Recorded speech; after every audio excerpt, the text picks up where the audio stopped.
It is no news that Paul Verhoeven's Starship Troopers is an absolute classic that has left a significant impact on cinema. This globally acclaimed science fiction portrays a dystopian society set in the distant future, where the government is controlled by the military, and humanity faces a conflict against a life-threatening insectoid species called the Arachnids. The protagonist, Johnny Rico, enlists in the military as a high school student and becomes a heroic figure during the ensuing battles. Although initially criticized as a violent futuristic action flick, Starship Troopers has gained recognition as a satirical work, exploring themes of patriotism, totalitarianism, enemy demoralization, and the abuse of military force, all depicted through intense and brutal combat sequences. It is worth noting that the movie initially received a poor reception, but gradually came back to be celebrated as a masterpiece, mostly because of the uniqueness of the insectoid species that the movie had intricately explored in the plot. So, without wasting another moment, let's delve into the physiological intricacies of the arachnids and uncover the distinguished factors that contribute to their remarkable strength and position Starship Troopers as a movie ahead of its time. Before we go into our explanation, we have a very small request. If you like our content, please support us by subscribing to our channel. This is a small click for you, but for us, it means a lot. Thank you. Let's begin. Who controls the arachnids and how does it work? The complexity surrounding the reason of motivation for the arachnids and the true nature of their conflict is a subject of ongoing debate and interpretation within the Starship Troopers universe, with different characters and factions offering diverse perspectives and theories. The biggest shortcoming of the Federation was to underestimate the arachnids to be mindless insects and label them as bugs, until these highly advanced insectoids wiped out approximately 300,000 Federation soldiers when their home planet Klendathu was threatened by humans. As a result, it became the sole mission of the Federation to establish human dominance over the entire galaxy and decode the true complexity of what makes these mere bugs highly advanced enough to eviscerate anything crossing their path and cause sheer destruction in their wake. Even the biology teacher in the movie confirmed that in terms of survival, the arachnids are the perfect species with eons worth of evolution behind them. These aggressive insectoid alien species are highly organized and operate on the basis of a hierarchical structure within the Horde. As the war progressed within the movie, it became evidently clear that these bugs have a perfectly working caste system, wherein the entire control and coordination of the arachnids are facilitated by various specialized roles and leaders. Although it has not been mentioned within the movie adaptation, Robert Heinlein's novel of the same name mentions the presence of a queen bug, who plays a vital role in reproduction within the arachnid society. The queens are highly valued and usually reside in the deep recesses below the surface, overseeing the reproduction and expansion of the entire arachnid horde, followed by which we have the brain bugs and god bugs, who are next in rank and retain a high position for their superb psychic abilities, which they use to delegate and control all of the arachnids within the colony. The warrior bugs are the real bulk of the arachnid army and serve as the primary combat force. They are approximately 10 feet tall, 15 feet in length, and possess a tough exoskeleton, sharp appendages, and enormous mandibles. Warriors are highly effective in open combat and are capable of impaling and slicing their prey. Their natural camouflage aids in hiding within their specific terrain. However, targeting their nerve stems between their abdomen and head can quickly neutralize them. Among other significant bugs within the arachnids are the hopper bugs, who are infamous for their evasive flying patterns. Then we have the anti-air artillery plasma bugs, who emit blue plasma and were the first variant of arachnids to be encountered by the Federation during the war. Lastly, we have the tanker bug with armored shells, known to provide durable reinforcement for the arachnid ground forces during combat. While these bug variants are most prominent within the plot of the Starship Troopers, there are many other variants of bugs that fulfill specialized roles within the arachnid caste system. It cannot be ignored that the arachnids' military tactics are undeniable, indicating that they are more than mere pests. Even though their nature may make it seem like they are absolutely mindless, their actions suggest a strictly coordinated and highly strategic approach to warfare.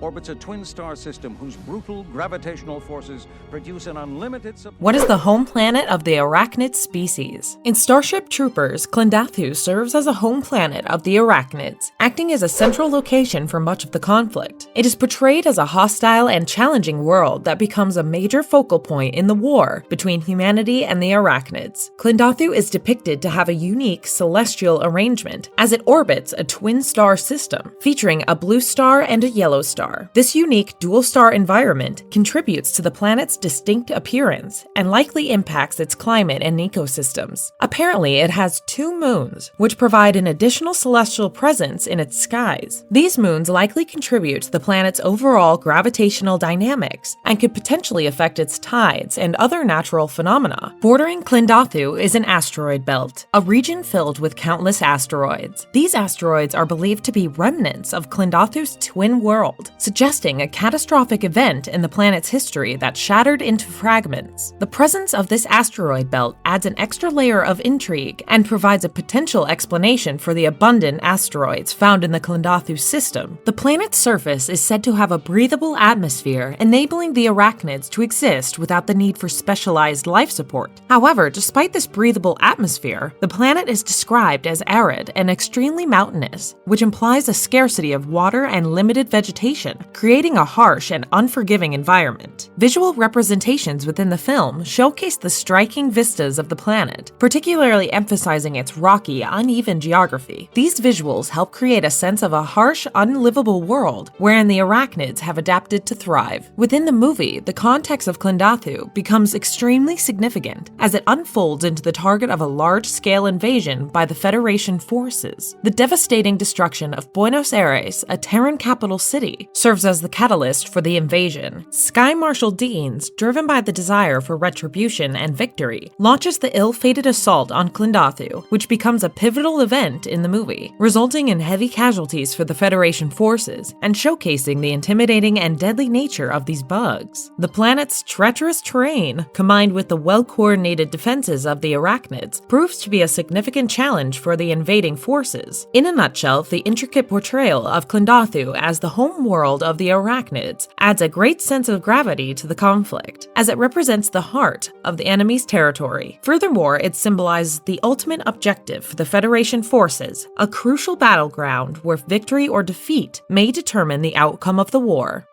Would it be possible for the arachnids to reach Earth? Getting straight to the point, the film establishes that bugs do not possess the capacity to conduct faster-than-light (FTL) travel, relying instead on a method of releasing eggs and larvae into space to drift and colonize to new worlds. At no point in the film has this been contradicted, and there is no evidence of the bugs having spacecraft or advanced technology for interstellar travel. Klendathu, the home world of the arachnids, is depicted as being almost 100,000 light years away from Earth, placing it literally on the other side of the galaxy. So given their method of space travel, it would take an extraordinarily long time for the bugs to reach Earth, especially using their current reproductive method of intergalactic voyage. Furthermore, the film suggests that the bugs were unaware of Earth's location until the humans ventured into their space, which implies that the bugs lacked prior knowledge of Earth's existence and its position in the galaxy. Without the ability to gather detailed information or actively seek out Earth as a target, it becomes highly improbable for the bugs to pinpoint and navigate towards our planet. However, an important event in the film which has been used to justify the war against the arachnids is the meteor strike on Buenos Aires that wiped off 8 million people from the planet. Allegedly, this attack served as a false flag operation orchestrated by the United Citizen Federation, the primary governing body in the movie. The Federation is the only known civilization with FTL technology, and massively benefited from the attack by rallying public support for the war and justifying their expansionist goals. There are also various clues and inconsistencies within the movie that support the notion of the Federation's involvement in the meteor attack. The Starship Roger Young, on which Cadet Carmen Ibanez serves, coincidentally happens to be in the vicinity of the asteroid that strikes Buenos Aires. Carmen notes that she has modified their course to something faster, which, given the open space they are in, seems peculiar and suggests that the course was deliberately planned to position the ship near the asteroid's emergence point without putting the crew in danger. Furthermore, the presence of the Roger Young near the impact site raises questions about the likelihood of such a coincidental occurrence, implying that the Federation may have had prior knowledge or control over the event. Plus, it was also mentioned that Earth has established an armed space station ring around the moon, equipped with the ability to intercept and destroy asteroids before they reach Earth. The newsreel in the movie showcases this defensive capability, highlighting the necessity of protecting the planet from the bug's meteor attacks. And although the Federation's defense infrastructure, which was seen much later in the film, could have potentially intercepted the asteroid,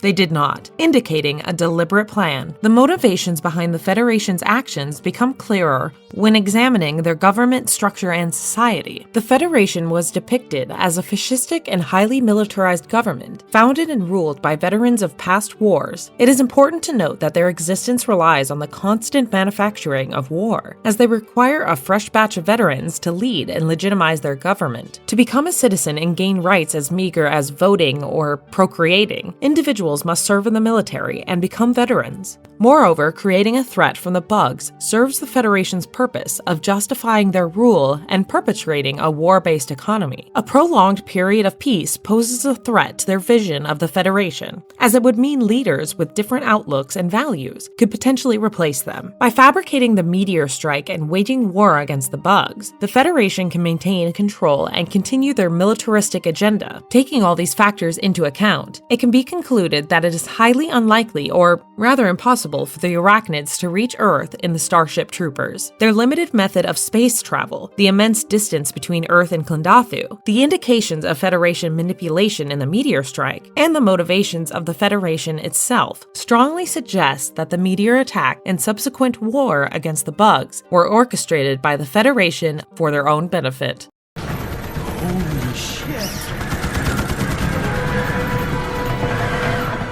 Is the warrior bug the most effective arachnid species? The warrior bug is considered to be the most versatile bug of the lot, and stands as the quintessential grunt of the arachnid species, serving as their standard, general-purpose infantry in countless conflicts on various fronts. These quadrupedal arachnids, measuring approximately 2 to 3 meters in length, possess a tough exoskeleton, enabling them to endure extensive firepower before succumbing to their wounds. While invading Mars, an interesting observation was made regarding the warrior bugs. These particular arachnids were observed to have a set of small spikes along their abdomen, although it was unclear whether this was a natural variant or a result of some form of alteration. This unique characteristic adds to the intrigue surrounding the adaptability and potential diversity within the warrior bug species. Additionally, it was noted that the rearmost pairs of legs on the warriors were considerably longer than the 2 front forelegs. This anatomical distinction serves as their primary means of locomotion, providing them with enhanced agility and mobility on various terrains, allowing them to climb great heights and burrow through diverse terrains. The shorter forelegs, measuring approximately 1/3 shorter than the rearmost pairs, likely fulfill other functional roles in combat or other activities specific to the warriors. Moreover, desert warriors can easily camouflage themselves with the help of their tan-colored body with black and yellow stripes. Their physical characteristics are complemented by an array of lethal weaponry, including pincer-like mandibles that can crush rock, metal, and sever limbs. They also possess upper forelegs called the side mandibles, which are primarily used for slashing and stabbing in combat. These mandibles and forelegs make the warrior bugs act as their sword in close-quarters combat, and also helps trigger mines, clear minefields, or act as decoys or scouts. It is worth mentioning that the Battle of Klendathu marked a significant stage in the conflict against the Arachnids, where warrior bugs adopted a charging tactic, leveraging their superior speed and overwhelming numbers. This approach exploited the federal military's lack of familiarity with the Arachnids, resulting in disastrous ground combat tactics and heavy casualties for the mobile infantry during the First Bug War. Notably, during the defense of Whiskey Outpost, warrior bugs exhibited a resourceful behavior by using the bodies of fallen comrades to construct a makeshift ramp, enabling them to breach defensive positions. However, as the Second Bug War commenced 11 years after the Klendathu System campaign, the United System Federation refined their equipment and tactics, rendering them far more effective against the warrior bugs. In response, the warriors themselves adapted their strategies beyond mindlessly swarming the enemy. They began employing tactics such as singling out federal soldiers and withdrawing from the line of fire to ensure successful kills. Moreover, lone warriors emitted loud roars to alert allies of the enemy's presence, facilitating coordinated reinforcements and subsequent assaults. In certain cases, warriors were even deployed to trigger minefields, albeit typically reserved for extreme situations, as chariot bugs were more commonly assigned to this task. Warriors were also utilized as decoys, drawing troopers into ambushes or pitfalls, and were employed as scouts or patrols. Their adaptability to environments is noteworthy, as warriors demonstrate survival capabilities in harsh conditions and even temporary survival in the vacuum of space, allowing them to exploit terrain advantages and outflank unsuspecting Federation forces. Even after losing a limb, warrior bugs can continue fighting with an efficiency rate of 86%. A blunt strike to their nerve system is the only way to take down these killer bugs. The warrior bug's remarkable ability to reproduce rapidly and in vast numbers is a significant advantage, enabling a single warrior to initiate a cycle of planetary conquest, underscoring their vital role in arachnid colonization efforts. This rapid reproduction allows these arachnids to overwhelm their enemies through sheer numerical superiority, which also acts to their tactical advantage. Their approach to casualties differs significantly from that of humans. Losing individual arachnids is viewed as a minor issue due to the overwhelming numerical advantage they possess over the mobile infantry troops. Warrior bugs, unlike humans, do not experience fear or pain, which allows them to relentlessly attack the enemy regardless of what they face. While human soldiers may hesitate or retreat when faced with powerful weapons or overwhelming odds, arachnids exhibit no such hesitation, enabling them to continue their assault without concern for self-preservation. The utilization of diverse strategies demonstrates the formidable nature of these arachnid infantry units in the face of evolving human defenses, but the real mastermind behind all of this are the brain bugs, who are responsible to strategize and control the entire arachnid army with the help of their highly advanced brain, alongside keeping them from killing each other. These big, fat, smart bugs are a rare variant among the arachnid species, characterized by its immense size and intelligence. Often surrounded and protected by masses of warrior bugs, the brain bug stands out as a significant threat on the battlefield, resembling a queen termite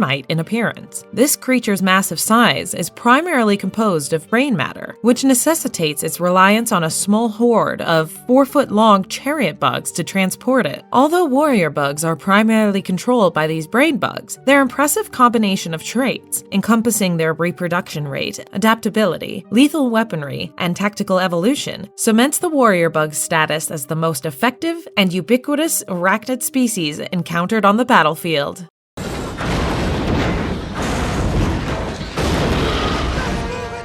What was the most powerful arachnid species and why? Tanker bugs are massive beta-like insectoids within the arachnid species that provide durable reinforcement to the arachnid ground forces during combat. These bugs are characterized by their immense size, armored shells, and unrelenting presence on the battlefield. As the name suggests, the tanker bug is physically built like a tank, making it almost an indestructible force on the battlefield. Its massive size, reaching approximately 10 to 11 feet tall and twice as long, sets it apart from other arachnid species. This giant beetle-like creature possesses 6 sturdy legs that enable it to carry its colossal mass. The tanker bug's body is covered with extremely tough plates that provide durable reinforcement. These plates are resistant to penetration, even under steady gunfire, making the bug highly difficult to kill. This resilience allows the tanker bug to withstand heavy assaults and obliterate entire platoons of the human mobile infantry. The primary role of the tanker bug within the arachnid horde is that of an armored assault unit. It is deployed to devastate enemy armies swiftly and efficiently. This arachnid's sheer size and strength enable it to crush and roll over human soldiers with a whiff. In addition to its physical prowess, the tanker bug possesses a deadly weapon in the form of a long stream of flammable acid. Now, this acid is ignited by sparking appendages protruding from the bug's mouth, transforming its attacks into a caustic stream of hellfire. The acidic fluid can melt human enemies upon contact, further enhancing the tanker bug's destructive capabilities. Another notable feature of the tanker bug is its ability to burrow underground and breach deep into enemy territory. This allows it to surprise and overwhelm the enemy with unexpected angles, making it a formidable adversary. The tanker bug's massive armored shell provides it with excellent protection, but it does have slight gaps between its armor plates. These weak points can be targeted to cause significant damage and exploit the bug's vulnerabilities. Despite its indomitable nature, the tanker bug is yet not invincible as it can be harmed with the aid of heavy explosives, and a well-coordinated attack that focuses on exploiting the gaps in its armor to prove its effectiveness. In the movie, we witness that soldiers who manage to get on top of the tanker bug can aim for the area behind its head through the gap and lodge a grenade inside. After the soldier jumps off, the resulting explosion can deliver a fatal blow to the creature. Overall, the tanker bug's role within the arachnid horde as an armored assault unit showcases its immense power and resilience. Its size, durability, and devastating acid attacks make it a force to be reckoned with on the battlefield. The tanker's bug presence inspires fear and highlights the true strength of the arachnid forces and their relentless pursuit of victory.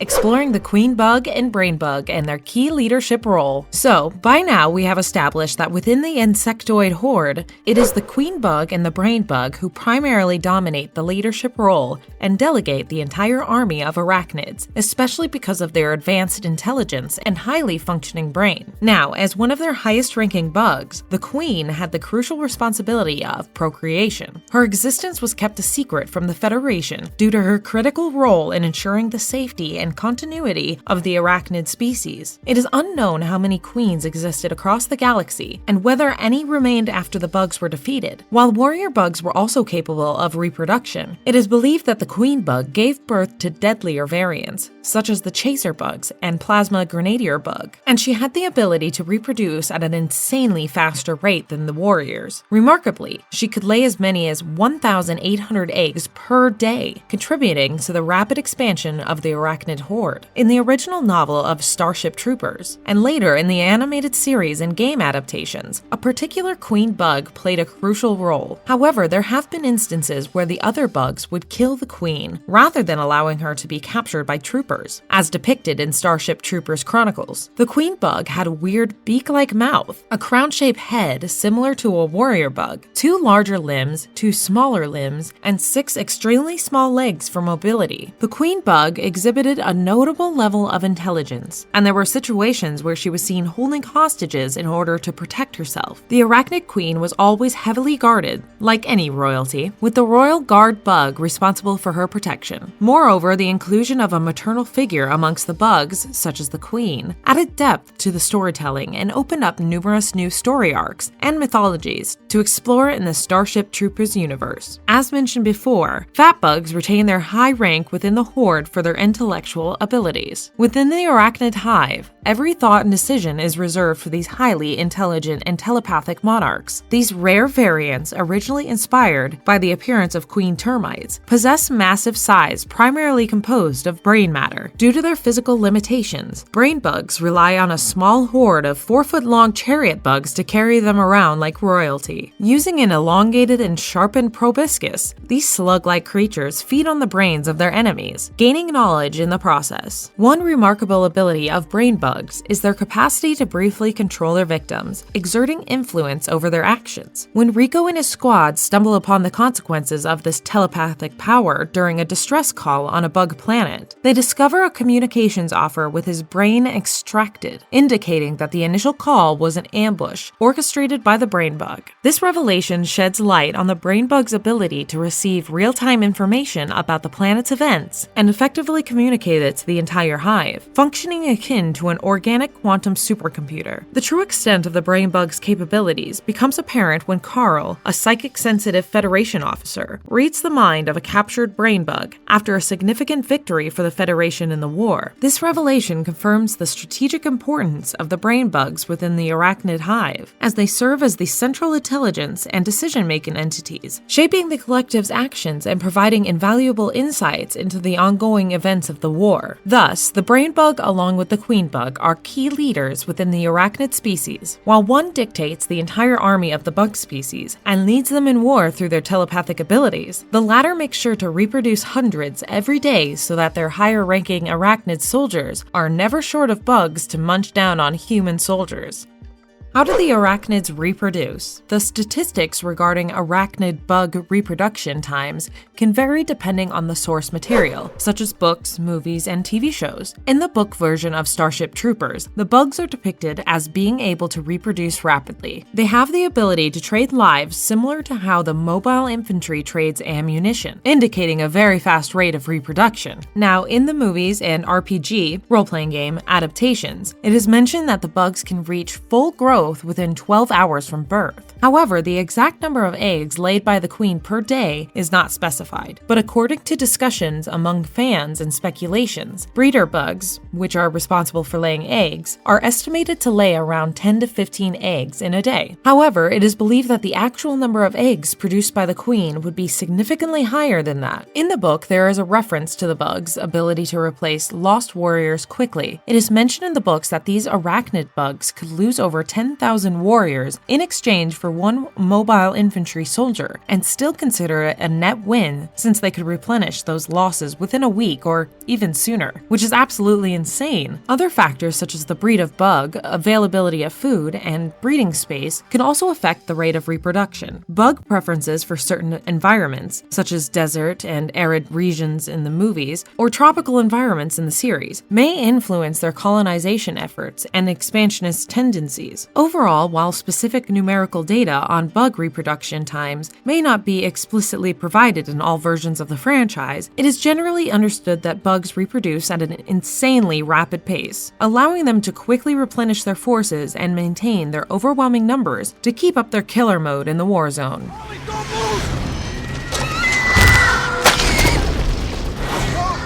How were the arachnids killed in Starship Troopers? While bugs can be wiped off with one blunt smack, this insectoid alien race needs a lot more effort to be killed. In the scene where the Starship Troopers are seen charging at the bugs, we can evidently witness that the key method to kill the arachnids is by caramelizing their bodies until they turn into burnt bug-shaped carcasses. The scene maps a fleet of warrior bugs squealing for their lives and running haywire around the terrain as the bombing wipes their entire army out in one swift fiery rage, after which the Starship Troopers enter the scene to finish off what is left of the arachnids, while they kill the warrior bugs with the help of machine guns. When a huge fleet of the arachnid army comes out of their hideout to attack, Rico uses a specialized gun to blast off their entire cave, collectively killing hundreds of warrior bugs, squelching and exploding on the surface. The team is taken by surprise when a tanker bug digs out of the ground and starts shooting hellfire-like acid from its mouth, which literally melts off the soldiers. While the tanker bug has an impenetrable exoskeleton that is not affected by the bullets, Rico manages to get up on the tanker bug's exoskeleton and blast off a part of its extremely strong plates protecting the insides of its body. This drove the tanker bug batshit crazy as it started doing everything possible to throw Rico off, but the dude made a swanky move and launched a huge grenade inside the open wound and proceeded to jump off its body seconds before the grenade blasted the tanker bug into pure goo. While arachnids are highly intelligent bugs, they're not exactly unkillable. All you need is someone as brave and strategic as Rico, who knows how to launch the right blast at the right time. Who would have known that giant bugs could possess such a menacing and highly specialized anatomy to cause such a god-level ruckus? Their humongous size, infallible strength, and unique adaptations present the arachnids as a deadly threat in their relentless pursuit of conquest and survival. With this, we come to the very end of the video. Don't forget to tell us in the comments below, which of these bugs bugged you the most?